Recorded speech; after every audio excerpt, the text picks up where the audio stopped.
Thank you for downloading episode 9 of the Murder Mile True Crime Podcast. If you're a first-time listener to Murder Mile, this is part 2 of the brutal death of Ginger Rae, so I'd strongly advise that you listen to episode 8 first. For everyone else, enjoy the episode.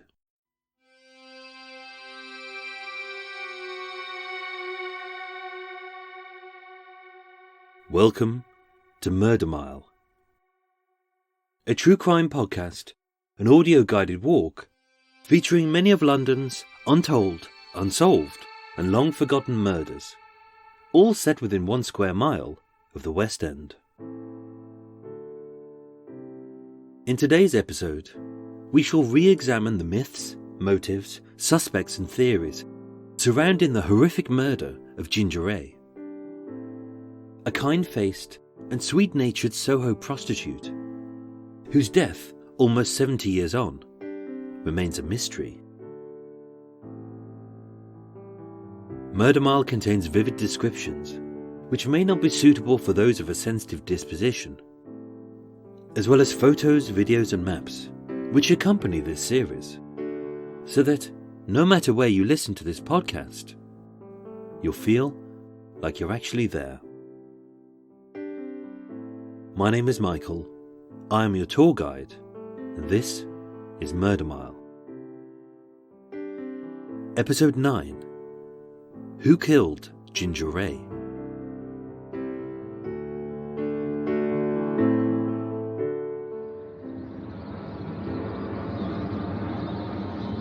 Today, I'm not in Soho.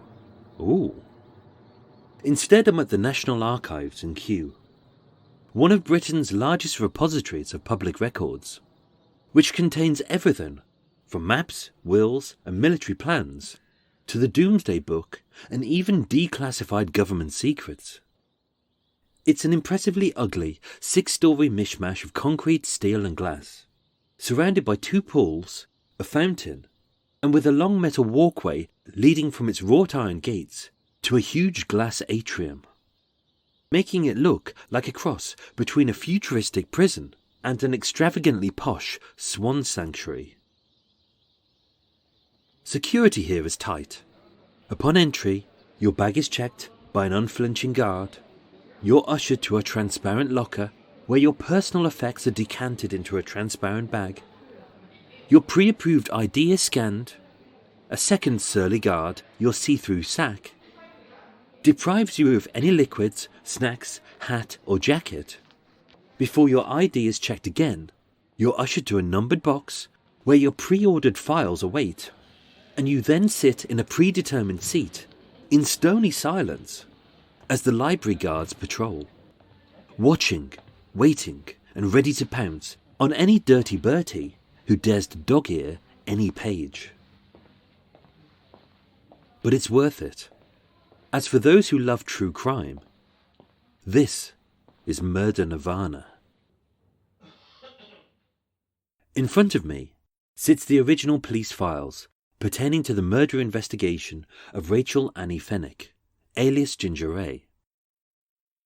It's a tatty, brown, loose-leafed folder which is easily 6 inches deep, held together with a pale green cord, and is chock full of witness statements, autopsy reports, lab results, and internal police memos, some of which are typed or neatly written, but most are scribbled in an illegible scrawl.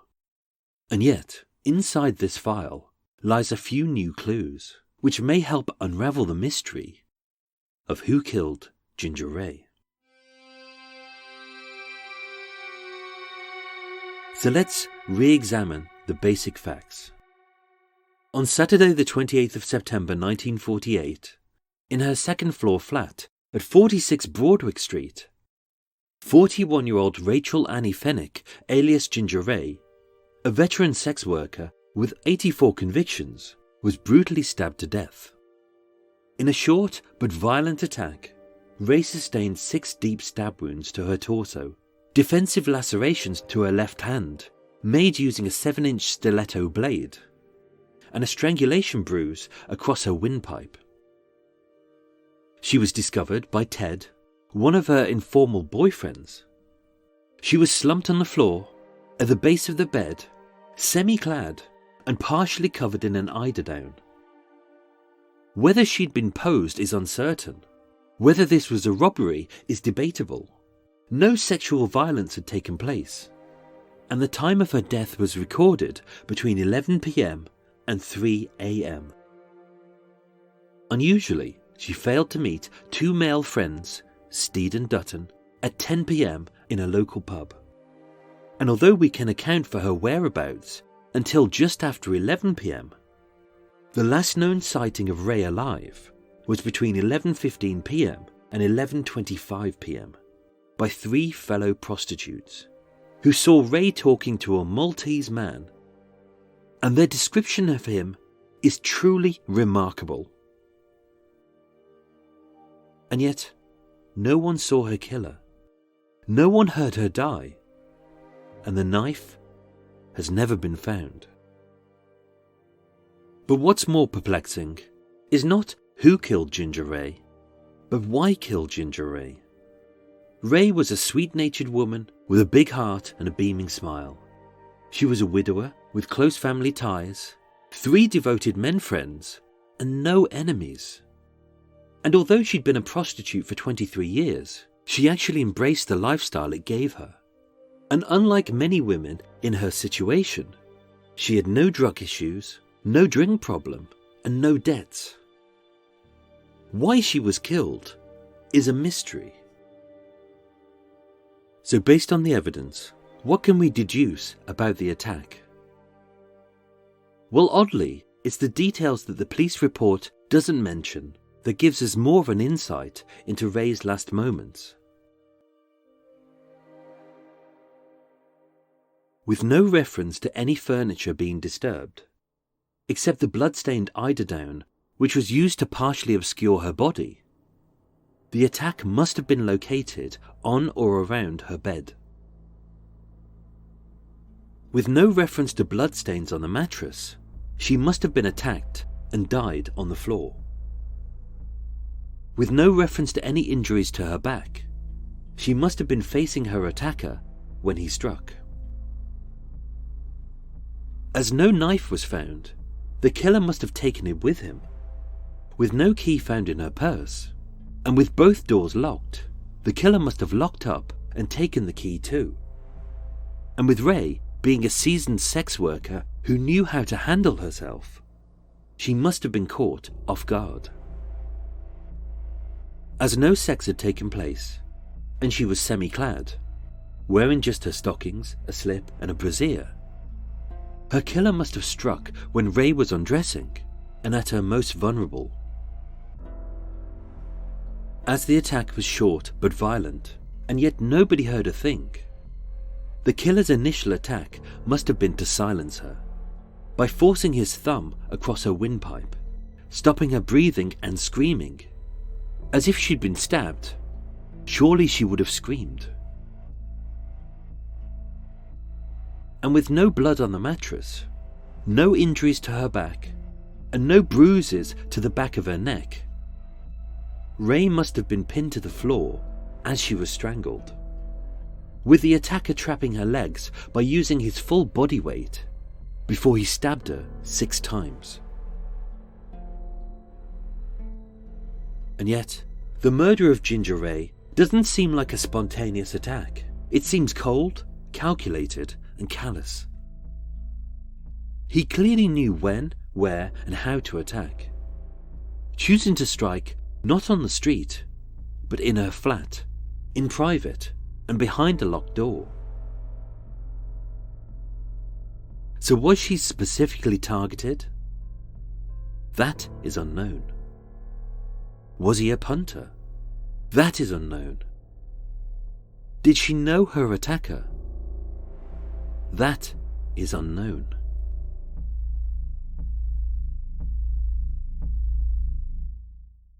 And although, on the 14th of December 1948, barely 2 months later, the murder investigation was closed and labelled unsolved, with the official line being that Rae was murdered by persons unknown.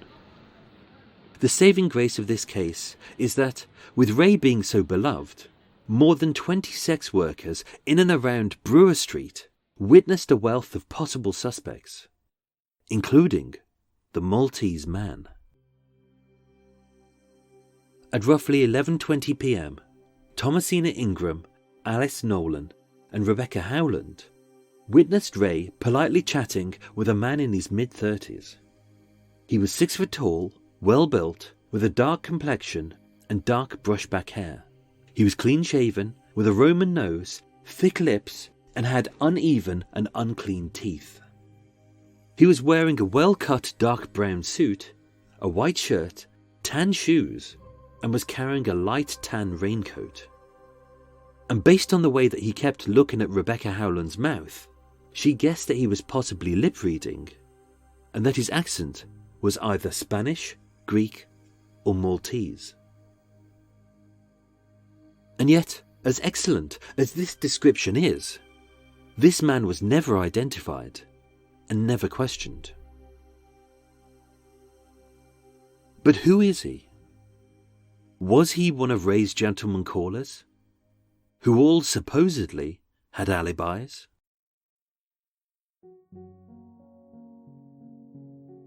Ted, born Edwin George Peggs, a British-born 41-year-old 5'10" tall, well-built man, was sighted in Hoxton, 5 miles away, on the night of the murder. And having discovered her body at 1 p.m. the next day, prior to his pre-arranged chicken dinner with Ray, his grief and shock was obvious. So no, Ted's alibi holds up, and his description doesn't match. Even Antonio Iannu, the 28-year-old chef who'd recently split up with Ray, owned stiletto-style knives, had a vague alibi, and was Greek, the other nationality Rebecca Howland said the Maltese man may have been. He cooperated fully with the police, having met Ray just 2 days prior on good terms. And his chef knives and clothes were examined by the police laboratory, and no blood was found.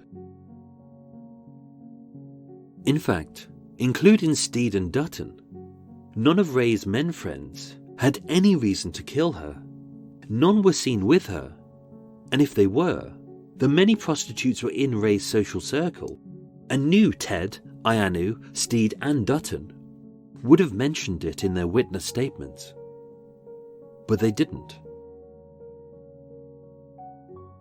But what if Ray had another man? A new man to lavish her affections on?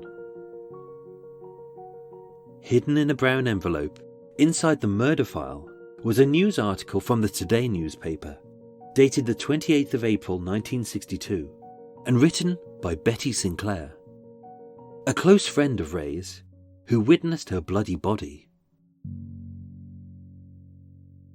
Betty Sinclair wrote, "The bedroom was like a battleground. Chairs and a table were overturned in a struggle to stay alive. The other room was in complete contrast. The table was laid, the cloth spotless, and not a speck of dust to be seen. 2 places had been laid. Chicken, wine, and candles were on the table, and she had taken a lot of trouble to please someone, and she had been repaid with murder." So who was this man? Was he the reason that Ray failed to turn up to her 10 p.m. date in the Sun and 13 Cantons pub with Steed and Dutton? And why had Ray prepared the chicken she had bought for her regular Sunday lunch date with Ted? Was he the Maltese man? Or is this just bullshit? There's one vital element that's missing in Ray's case file, which any investigation into the murder of a sex worker should contain. As if Ray was a prostitute, then who was her pimp? As it's rare to find an independent prostitute who's worked for so long in the same area, who hasn't been coerced, conned, strong-armed, or even threatened into needing protection. with many prostitutes being beaten, bloodied, and even killed by their own pimps, and even rival pimps, for stepping out of line. Obviously, no written record exists of who Ray's pimp was, but the most prominent pimps in Soho from the mid-1930s to the late 1940s were the Messina Brothers. Born to a Sicilian father and a Maltese mother, Salvatore, Carmelo, Alfredo, Eugenio, and Attilio Messina were 5 brothers born and raised in Alexandria, Egypt, and Valletta, Malta, who ran a chain of brothels in both countries before all 5 brothers decided to expand their illegal operations in England as of July 1933. Having only semi-legally entered the UK and being self-financed, tax-dodging, and independently wealthy, the Messinas began buying up West End businesses in Mayfair, Holborn, and Soho, setting up protection and prostitution rackets, all under the noses of the Metropolitan Police, having bribed key members, which gave them free rein of the city. So powerful were the Messinas that Attilio Messina was arrogantly quoted in the press as saying, "We Messinas are more powerful than the British government. We do as we like." By the late 1940s, during the height of their power, and the year that Ray was murdered, the Messina Brothers were operating at least 30 brothels in the West End, with hundreds of prostitutes under their protection, some having been trafficked from overseas and others being local girls, lured in by the promise of clothes, money, and even marriage to a wealthy Mediterranean businessman, before being bullied into prostitution, and all under the threat of being carved up. So could Attilio Messina, or either of the Messina brothers, be the Maltese man?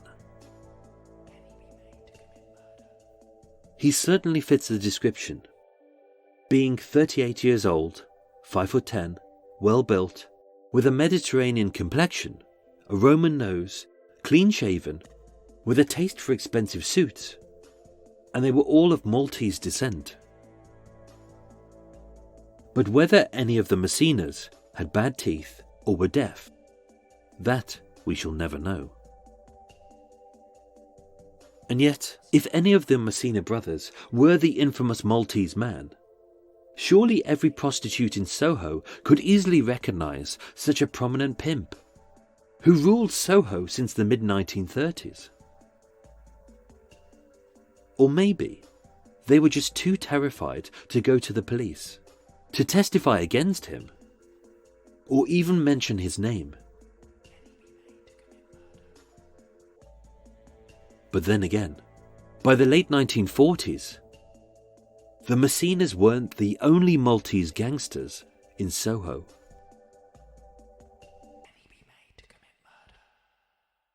Having muscled in on the Messinas' territory, Carmelo Vassallo and his criminal cohorts, Paul Borg, Anthony Mannion, Michael Sultana, and Romeo Saliba, were arrested, having tailed Eugenio Messina's Rolls-Royce to his Kensington home, equipped with a hammer, a kosh, and a knuckle duster. During the trial, 3 prostitutes, Janine Gilson, Martha Watts, and Blanche Kostaki, all testified against the Vassallo gang, exposing their prostitution and protection racket, which led to Vassallo's gang being found guilty on the 23rd of April 1947 and sentenced to short custodial sentences. And yet, when Vassallo's lawyer cross-examined the ladies, fearing they had been paid to fabricate their testimony, all 3 women, who were experienced Soho sex workers, denied having ever heard of the Messina Brothers. So was Carmelo Vassallo the Maltese man? That is unknown.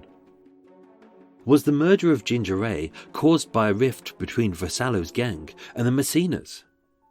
That is unknown. Was Carmelo Vassallo the new gentleman caller who Ginger Rae was meeting that night over a delightful chicken dinner, having ditched her date with Stephen Dutton? No. That I can safely say as a fact, as Betty Sinclair's article in the Today newspaper was bullshit. And here's why. 1. Sinclair states, "The room was like a battleground. Chairs and a table were overturned in her struggle to stay alive." None of which was corroborated by Ted, who found her body, her neighbours who lived upstairs, and even the police report itself. 2. Sinclair states, 2 places had been laid. Chicken, wine and candles were on the table.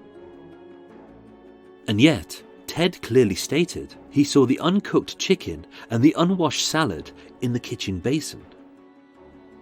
And 3. Sinclair claims to have witnessed the murder scene of her good friend. And yet, not once in any witness statement is Betty Sinclair ever mentioned, except in this sordid tabloid news article published on the 28th of April 1962, 14 years after the death of Ginger Rae. Sadly, like most murder cases, the more infamous they become, the more they are peppered with false leads and outright lies. And this murder is no exception. For example, on the 8th of November 1950, Catherine Martin stated to the police, "A Chinaman named J.T. Sang-foon took Johnny Pierre to a prostitute on Broadwick Street about the same time that Ginger Rae was murdered. I want you to know what a depraved man Pierre is, and he might have done it." Only to top off her statement with the line, "He is a black man." On the 8th of July 1949, William Connors, an inmate at Broadmoor Asylum, stated he'd received a letter claiming his brother had killed Ginger Rae in 1942, a full 6 years before she was even murdered. And again, in August 1962, having read Betty Sinclair's bullshit article, George Hobson of Birmingham, 118 miles away, claimed that in East London, 1 week before the murder, his friend loaned a knife, which doesn't match the stiletto blade, to a short, scrawny youth who doesn't match any description of any man that Rae was seen with that night. This particular piece of witness testimony takes up almost a fifth of Rae's case file, as well as 10 additional years of police work. What's undeniable is that during this era, with crime endemic and rival gangs vying for control, violent attacks and even the murder of West End prostitutes, supposedly by their pimps, had become a regular occurrence, including Margaret Cook on the 10th of November 1946, just 1 street away in Carnaby Street, Doris Violet Green, alias Black Rita, on the 8th of September 1947, and Helen Friedman, alias Russian Dora, on the 5th of September 1948, in an uncannily similar attack to Ginger Rae, who was murdered just 3 weeks later. And yet, all of these cases remain unsolved. Given how well loved Ginger Rae was, both the police and those who knew her felt her murder was less likely to be a personal attack and more likely to be at the hands of a maniac. And even though she was a tough cookie who had scratched previous attackers in the face with her keys, marking them with easily identifiable scars, a madman had clearly got the better of her. But who? Who was this maniac? Well, let me wrap up this case by telling you two very different stories. On the 24th of July 1948, 8 weeks before Ray's murder, Soho prostitute Hermione Hinden met a man on Brewer Street and took him back to her flat, just 2 streets from Ray's flat, for the purposes of sex. He was mid-30s, 5'10", well-built, brown hair, wearing a dark suit and a raincoat. He was clean-shaven and had uneven and unclean teeth. As she stood by her bed and started to undress, her attacker grabbed her by the throat and pulled from his jacket a long-bladed knife. Having wrestled herself free, she screamed for the police. The man's mood changed, and he fled, supposedly shouting, "I have no time for you bloody people! I'm gonna do all prostitutes in!" Oddly, on the same night that Ray was killed, in a street just off Brewer Street, this same man also tried to strangle Thomasina Ingram. And although his description was circulated, he was never caught.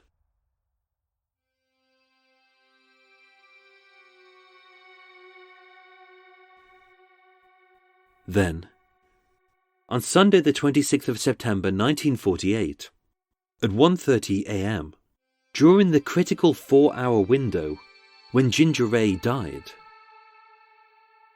39-year-old Jeffrey Alexander Haig was found staggering in Piccadilly Circus, barely a 3-minute walk from Ginger Ray's flat, in a drunk, angry and agitated state, his bloodied face scarred with 4 cuts.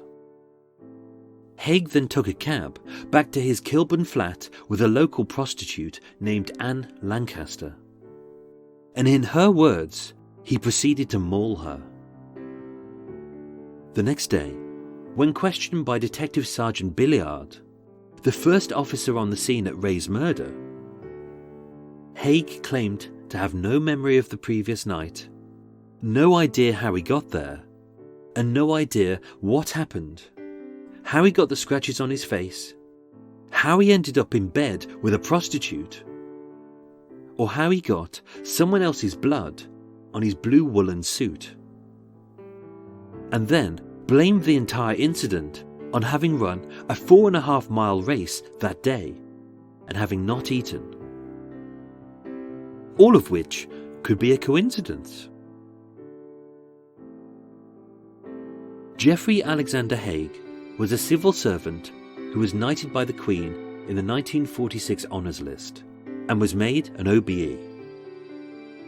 On the bottom of many of the witness statements given by the common prostitutes, as they were titled, who had provided such an excellent description of the men who Ray was with in her final few hours, the police had written that they were all liars and unreliable. And yet, on Haig's own testimony, Detective Sergeant Billiard wrote, "Mr. Haig is a man of substance and excellent character," before Haig was released without charge.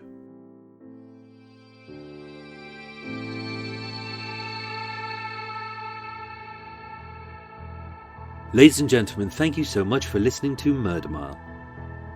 But don't worry, this is not the end of Ginger Ray's story, as over the coming weeks I shall be investigating some other murders mentioned in this story, which I hope will shine a light on this tragic case.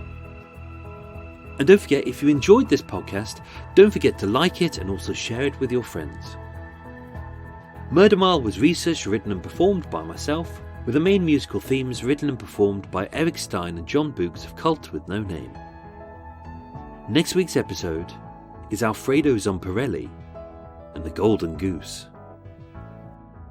Thank you for listening, and sleep well.